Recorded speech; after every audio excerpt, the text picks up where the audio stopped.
आप देख रहे हैं न्यूज 1/1, जो सच को रखे सबसे आगे। नमस्कार दोस्तों, आज हम हैं कलवारी मुस्ताकम गांव में, जहां पर आप देख सकते हैं कि विकास के नाम पर कुछ भी नहीं किया गया है। यहां के खड़ंजों को देखिए किस तरह से बेतरतीब लगे हुए हैं और पूरी पंचवर्षीय योजना में इन खड़ंजों पे कोई भी कार्य नहीं किया गया है। कभी भी कोई दुर्घटना हो सकती है। उसके साथ ही आप देखें किस तरह से गंदगी का अंबार यहाँ लगा हुआ है। पानी निकासी को कोई व्यवस्था नहीं है। डेंगू मलेरिया जैसी महामारी को बढ़ावा दिया जा रहा है, लेकिन जनता के प्रतिनिधि स्थानीय प्रशासन किसी का भी ध्यान जनता के इस दर्द की ओर नहीं जा रहा है। नमस्कार, मैं चौधरी राणा, न्यूज 1/1 और सत्ता संग्राम अखबार से इस वक्त मौजूद हूँ बहादुरपुर ब्लॉक के कलवारी मुस्ताकम गांव में। आइए दिखाते हैं आपको गांव का हाल। और सबसे पहली बात तो ये कि जहां पर माननीय प्रधानमंत्री नरेंद्र मोदी जी स्वच्छ भारत अभियान को लेकर चल रहे हैं और हमारे माननीय मुख्यमंत्री योगी आदित्यनाथ जी उत्तर प्रदेश को बेहतर बनाने में लगे हुए हैं, वहीं अभी कोरोना से पूरा देश उस महामारी से उभर भी नहीं पाया। लेकिन यहाँ के गांव का, यहाँ के विकास का जो हाल है, अभी आंखों देखा ताज़ा हाल आपको सामने दिखाएंगे कि कोरोना के बाद भी अगर इस तरह की ढिलाई की जाती है तो एक नई महामारी जन्म ले सकती है। लोगों की जान माल को खतरा हो सकता है, और अगर लोगों की जान माल को खतरा होगा तो आखिर उसका जिम्मेदार स्थानीय प्रशासन होगा। ये यहाँ पर जो भी जनप्रतिनिधि नियुक्त किए गए हैं वो होंगे। तो आइए सबसे पहले आपको ज्वलंत मामला यहाँ का दिखाते हैं। ये देखिए, ये है यहाँ की नालियाँ, ये किस तरह से भरी हुई है कि जिसमें गंदगी का अंबार लगा हुआ है। कोई भी नाली साफ नहीं की जाती। आधे नाले में, आधी नालियों में पत्थर पड़ा है, आधी नालियां बिना पत्थर के हैं। नालियों में पानी ऊपर तक भरा हुआ है लबालब, जिसमें कि बरसात का मौसम चल रहा है, कोई भी बच्चा गिर सकता है, पहली बार दुर्घटना हो सकती है। नालियों के बगल में कोई इस तरह की व्यवस्था नहीं है। दूसरा, इन नालियों से गंदगी फैलेगी, गंदगी पनपेगी तो डेंगू मलेरिया जैसी महामारी जो है उनका प्रकोप बढ़ता जाएगा। लोग विवश हो जाएंगे इस महामारी को झेलने के लिए, और कोई नई महामारी भी जन्म ले सकती है। आप सबसे पहले देखें कि किस तरह से पत्थर हैं जो आधे में लगे, आधे में नहीं लगे। ये हाल देखिए नालियों का, ये कितनी गंदी नालियां हैं जिसमें कि गंदगी लगातार भरी हुई है, लेकिन सफाई की ओर कोई भी ध्यान नहीं जाता है। यहाँ के खरंजे इस तरह से अव्यवस्थित है कि जैसे सालों से यहाँ विकास का कोई कार्य ही ना हुआ, जबकि यह पंचवर्षीय योजना लगभग समाप्ति की ओर है। जितनी भी कार्य योजनाएं होंगी वो पेपरों में तो दिखा दी गई होंगी कि हाँ भाई हमने ये काम किया, लेकिन जमीनी स्तर पर अगर आप ग्राउंड लेवल पे देखेंगे आके तो कोई भी काम यहाँ पर अभी तक नहीं किया गया है। अब अगर रात में बरसात का मौसम है, कोई भी व्यक्ति अपनी गाड़ी से, अपने साधन से, या कोई भी बच्चा निकलेगा तो जाहिर सी बात है उसके साथ कोई भी दुर्घटना हो सकती है, क्योंकि पहली चीज तो नालों के ढक्कनों के बीच में गैप है।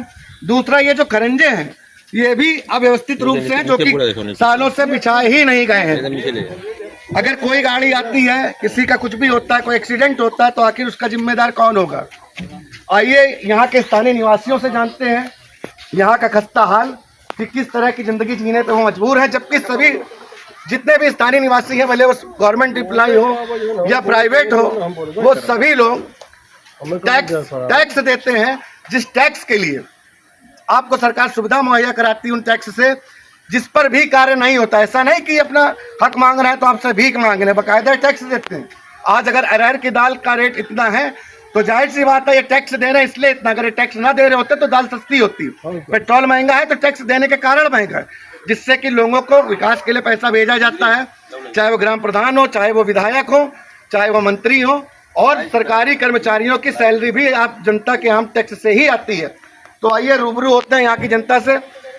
चाचा, शुभ नाम बताएं आप अपना। मेरा नाम कासिफ अली है। कासिफ अली जी। तो चाचा बताएं क्या समस्याएं हैं ग्राम सभा में, किन समस्याओं से रूबरू हो रहे हैं, जूझ रहे हैं रोजमर्रा की जिंदगी में? अरे यही नाली वगैरह जो आप बता रहे हैं जी, यही तो समस्या है। यहाँ आने जाने के लिए कितनी असुविधा हो रही है जी। ये खरंजा कब से नहीं बना चाचा? अरे ये 5 साल हो गया। 5 सालों से कोई विकास कार्य नहीं हुआ। कोई विकास कार्य नहीं हुआ। ये पूरी पंचवर्षीय जो योजना है सब खत्म हो रही है। ये खत्म हो रही है और अभी तक कोई कार्य नहीं हुआ है। कोई कार्य नहीं हुआ। तो यहाँ पानी निकासी के लिए कोई व्यवस्था की गई? अभी जैसा कि हम देख रहे हैं कि नालियां भरी हुई है। व्यवस्था नहीं भैया। तो आप दिखाएंगे पानी निकासी के लिए किधर है, आखिर किधर जाता है पानी? इधर पूरा साइड में जाता है। भैया क्या सुविधा है आपका? थोड़ा तेज बोलिए भैया। अजहरुद्दीन जी, बताएं क्या क्या समस्याएं हैं आपकी रोजमर्रा में और किन समस्याओं से जूझ रहे हैं आप, और क्या चाहते हैं कि सरकार तत्काल उस पर कार्रवाई कराए और उन समस्याओं से आप लोगों को निजात मिले?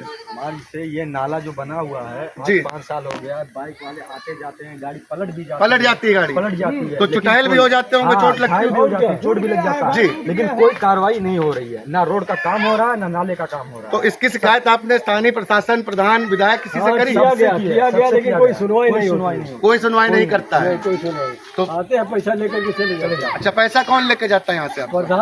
प्रधान के पास आते हैं, प्रधान पैसा दे देता है। अच्छा, जो भी कर्मचारी हैं, जो भी जाते आते हैं, तो यहाँ पर जैसे ग्राम सभा है तो जाहिर सी बात है साफ सफाई की व्यवस्था भी रखी जाती होगी, तो यहाँ पर कोई सफाई कर्मचारी है जो आता हो, झाड़ू पोछा कुछ भी लगाता हो, पंजा करता हो? कोई नहीं आता, कोई नहीं आता है।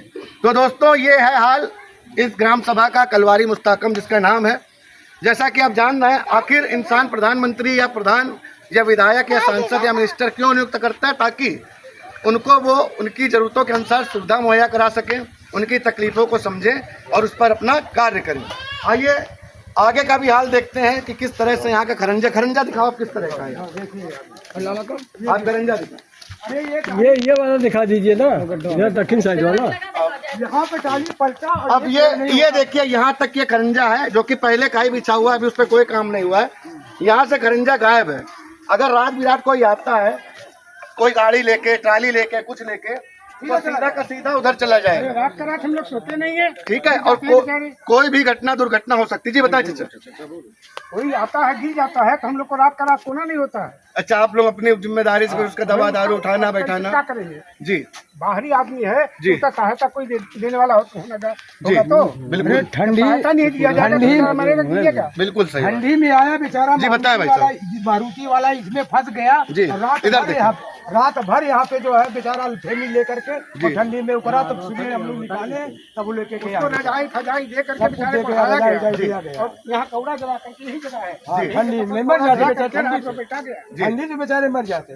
तब देखना ही गया तो कम्बल रजाई खटिया सब कुछ दे गया, रात भर काटे, सवेरे दूरी जो है तो उसको गाड़ी निकाला गया, कुल लड़कन को बुला करके, तब वो बेचारा गया वहाँ गोंडा जिला का। जी, तो इसके साथ ही मैं ग्रामीण विकास मंत्री से अनुरोध करना चाहूँगा कि जो ग्राम वासियों की समस्याएं हैं, सबसे पहले उस पर ध्यान दें, और जो लोग बीच में दोषी पाए जा रहे हैं उनके खिलाफ सख्त से सख्त कार्रवाई की जाए, बाकायदा उनकी कार्य योजनाएं निकाली जाए कि कितनी कार्य योजनाएं पारित हुई हैं, कितनी कार्य योजनाओं पे काम हुआ है, कितनी कार्य योजनाओं के मानक पर काम हुआ है, और कितना काम कागजों में हुआ है, कितना जमीनी स्तर पे हुआ है। फिर उसमें चाहे बीडीओ हो, चाहे सचिव हो, चाहे ग्राम प्रधान हो, किसी को भी बख्शा नहीं जाएगा। न्यूज़ 1/1 और सत्ता संग्राम अखबार से अमित चौधरी की रिपोर्ट।